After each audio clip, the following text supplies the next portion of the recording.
Hi friends, I'm Ajay ధర్మ. Welcome to Radha Manohari vlogs. ఈరోజు నేను మీకు అత్యంత పవర్ఫుల్ అయిన స్వయంభూ కాలభైరవ స్వామి టెంపుల్ చూపించబోతున్నాను ఫ్రెండ్స్. ఈ టెంపుల్ మూసీ నది ఒడ్డున మన ఉప్పల్లో ఉన్న భగవతి లేఅవుట్లో ఉంది ఫ్రెండ్స్. ఈ టెంపుల్ ఎప్పటి నుంచో ఉంది, కానీ 1 సంవత్సరం క్రితం నుంచి ఈ టెంపుల్ భక్తుల దర్శనార్థంకి అనుకూలంగా తయారైంది ఫ్రెండ్స్. ఒకప్పుడు ఈ ప్రాంతం మొత్తం కొండలు, గుట్టలు, పొలాలతో నిండి ఉండేది.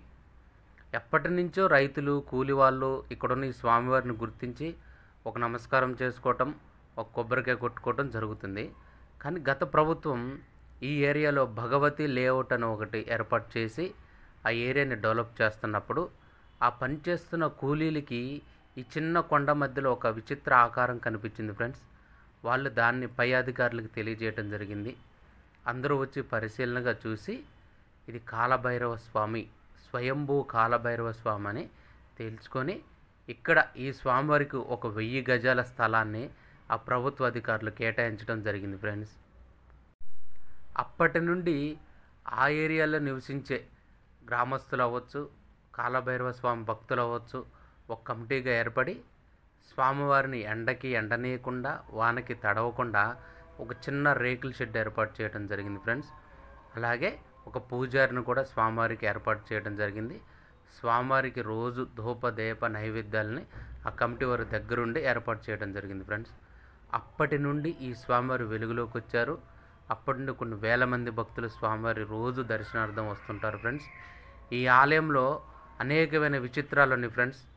అదేంటో ఇప్పుడు చెప్తాను. ఇక్కడున్న స్వామివారు ప్రేతాసనంపై కొలువై ఉంటారు ఫ్రెండ్స్. నగ్నంగా ఉంటారు. భారతదేశంలో ఎన్నో కాలభైరవ స్వామి టెంపుల్స్ ఉన్నాయి, కానీ ఎన్నో విగ్రహాలు ఉన్నాయి, కానీ ఇక్కడున్న ఈ కాలభైరవేశ్వర స్వామి విగ్రహంలో త్రిశూలం స్వామివారి విగ్రహం కన్నా ఎక్కువగా ఉంటుంది ఫ్రెండ్స్. స్వామివారు ఉత్తరం దిక్కు వైపు తమ పాదాలను పెట్టి ఉంచుతాడు ఫ్రెండ్స్. ఉత్తరం దిక్కు అంటే ధర్మానికి మార్గం ఫ్రెండ్స్. స్వామివారు చతుర్భుజాలతో భక్తులకు దర్శనమిస్తుంటాడు. కుడివైపున ఒక చేతిలో స్వామివారు ఢమురుకము నాగబంధనంతో దర్శనమిస్తాడు ఫ్రెండ్స్. ఇంకొక చేతిలో ఖట్వాంగమును కలిగి ఉంటాడు. ఎడమవైపు ఒక చేతిలో మధుపాన పాత్రను ఉంటాడు ఫ్రెండ్స్. ఈ మధుపాన పాత్రను తామసికంగా తీసుకునేవాళ్ళు, రజకంగా తీసుకునేవాళ్ళు, సాత్వికంగా తీసుకునేవాళ్ళు అంటారు. సాత్వికంగా తీసుకునేవాళ్ళు అంటే అమృతాన్ని స్వామివారికి నైవేద్యంగా ఇస్తుంటారంట, ఆవు పాలను. రాజకీయంగా చూసుకునేవాళ్ళు తేనెను నైవేద్యంగా ఇస్తుంటారు. తామసికంగా, తాంత్రికంగా తీసుకునే వాళ్ళు స్వామివారికి మధువును నైవేద్యంగా ఇస్తుంటారు ఫ్రెండ్స్. అంటే మందును నైవేద్యంగా ఇస్తుంటారు. ఎవరికి తోచినట్టు, ఎవరికి నచ్చినట్టు, ఎవరి కోరిక ప్రకారం వారు స్వామివారిని పూజ చేసుకుంటారు ఫ్రెండ్స్. కాలభైరవుడు అంటే శివుడి అవతారాల్లో ఒక అవతారం ఫ్రెండ్స్. దుష్ట శిక్షకుడు, శిష్ట రక్షకుడు, కాలానికి అతీతుడు ఫ్రెండ్స్ కాలభైరవుడు అంటే. కాలభైరవుడు పూజ మన సౌత్ ఇండియాలో చాలా తక్కువగా ఉంటుంది, నార్త్ ఇండియాలో అయితే విపరీతంగా ఉంటుంది ఫ్రెండ్స్. అలాంటిది మన మూసీ నది ఒడ్డున కాలభైరవుడు ఇలా ఈ రూపంలో భక్తులకు దర్శనం ఇవ్వటం, నగ్న రూపంలో ప్రేతాసనంపై హైదరాబాద్ వసూలు చేసుకున్న అదృష్టం. ఈ ఆలయంలో స్వామివారికి నిత్య కళ్యాణం, పచ్చతోరణం ఫ్రెండ్స్. ప్రతిరోజు పూజలు అందుకుంటూనే ఉంటారు భక్తుల చేత స్వామివారు. కానీ నెలలో అమావాస్య రోజు, ఆదివారం రోజు, అష్టమి రోజు స్వామివారికి విశేషమైన పూజలు జరుగుతుంటాయి ఫ్రెండ్స్. అమావాస్య రోజు అయితే స్వామివారికి ఉదయం 5:30 గంటలకే అభిషేకం చేస్తారు ఫ్రెండ్స్. పంచామృత అభిషేకం. ఈ అభిషేకాన్ని వీక్షించడానికి వందలాది మంది భక్తులు వస్తుంటారు ఫ్రెండ్స్. అమావాస్య రోజు స్వామివారి దేవాలయంలో అన్నదానం కూడా జరుగుతుంది ఫ్రెండ్స్. ఈ ఆలయంలో ప్రతి అమావాస్యకి ఒక హోమం జరుగుతుంది ఫ్రెండ్స్.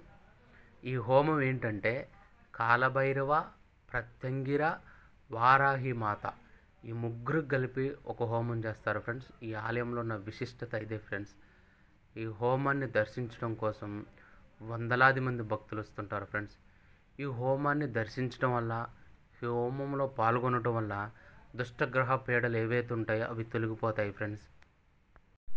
కాలభైరవుడు అంటే కాలానికి అతీతుడు, కాలాన్ని శాసించేవాడు. నరదిష్టి, నరఘోష, వాస్తుదోషం, వివాహం కాకపోవటం, సంతానం కలగకపోవటం, ఎంత ప్రయత్నించినా అనుకున్న పని జరగకపోవటం, అపమృత్యు దోషం, ఎలాంటి బాధల్లో ఉన్నా సరే కాలభైరవ దర్శనం, స్మరణం, పాదసేవ అంటే పూజ చేయటం వల్ల తొలగిపోతాయి ఫ్రెండ్స్. సనాతన ధర్మంలో నది ఒడ్డున కొలివే ఉన్న ఏ దేవతామూర్తికైనా సరే విశేషమైన శక్తి ఉంటుందని చెప్పబడింది ఫ్రెండ్స్. అలానే మూసీ నది ఒడ్డున కొలివే ఉన్న ఈ కాలభైరవేశ్వరుడికి కూడా విశిష్టత ఉంది ఫ్రెండ్స్. అదేంటంటే ఒక దీపం. ఈ కాలభైరవేశ్వర స్వామి ఆలయంలో కూష్మాండ దీపం అని వెలిగిస్తారు ఫ్రెండ్స్.